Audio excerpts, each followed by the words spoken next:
This is my response to the others. This first one is Caleb Bush, and his is for the project. And so he first talks about, for the meaninglessness, kind of how the architecture had no purpose in the city of immortals, and like how the palace and the house had many dead ends, kind of emphasizing the no purpose part, which I found quite interesting for sure. That was like different. It was different for me, so I did like that new outlook. Another thing that I also found interesting was how he talked about the immortality as a part of the divine, which I found quite interesting for sure.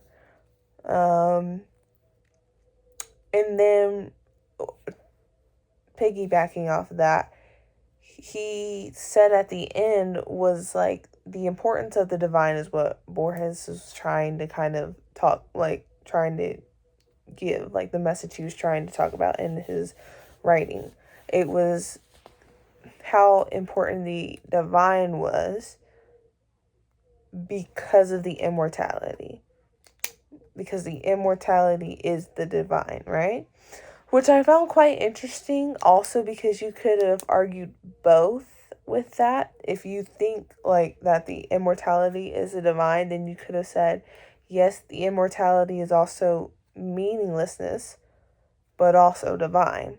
So he also could have said that it was kind of both, considering he believed that the immortality was part of the divine. So that was quite interesting for sure. Then Talia Martinez, she's also the project response. Firstly, she does talk about how like the immortality is the meaninglessness, which I do agree with.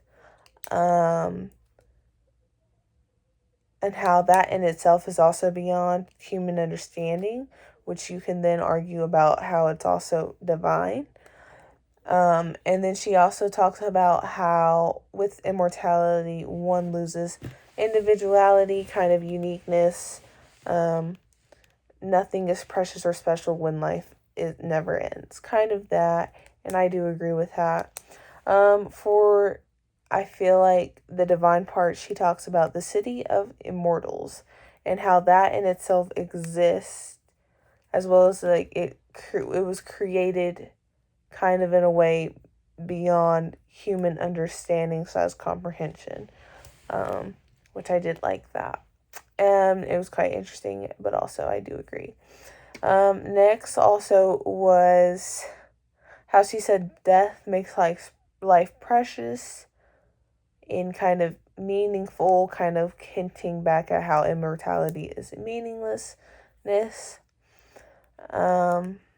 And like overall how like some things are like bigger than, yes, human understanding and our earthly lives, kind of like that. And I did like that interesting take for sure. Then next is Grant Allen for the what is it?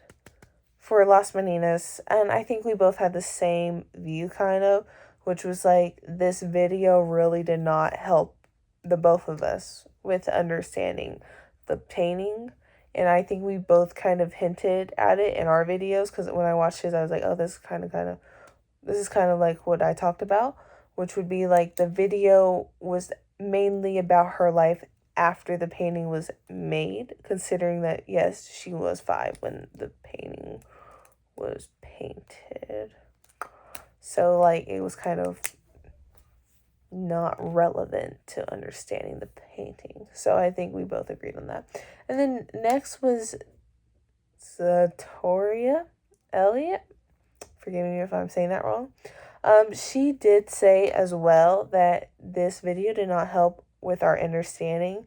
And I did like how she also talked about things, what did help her understand in some aspects, but also like the necessary and the unnecessary and necessary parts.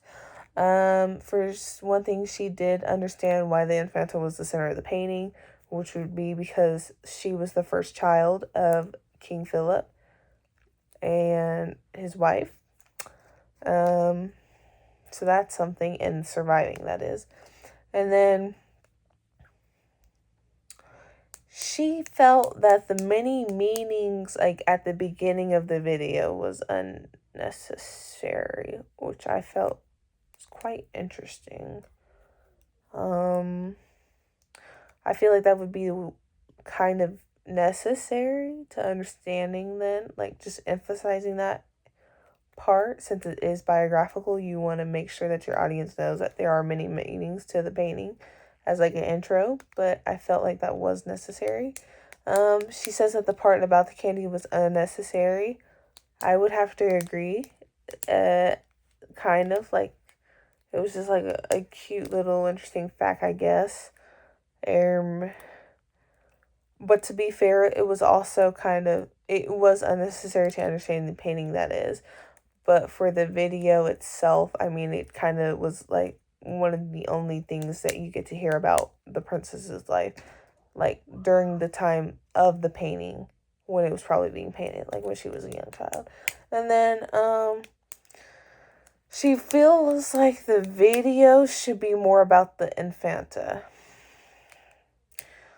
which I found quite interesting, because she did kind of say that. So I was a little confused, only because the entire video is about her. So maybe she meant in different aspects, but for sure the entire thing was about her and her life. Quite tragic it was. But yeah, that's overall kind of it. So yeah.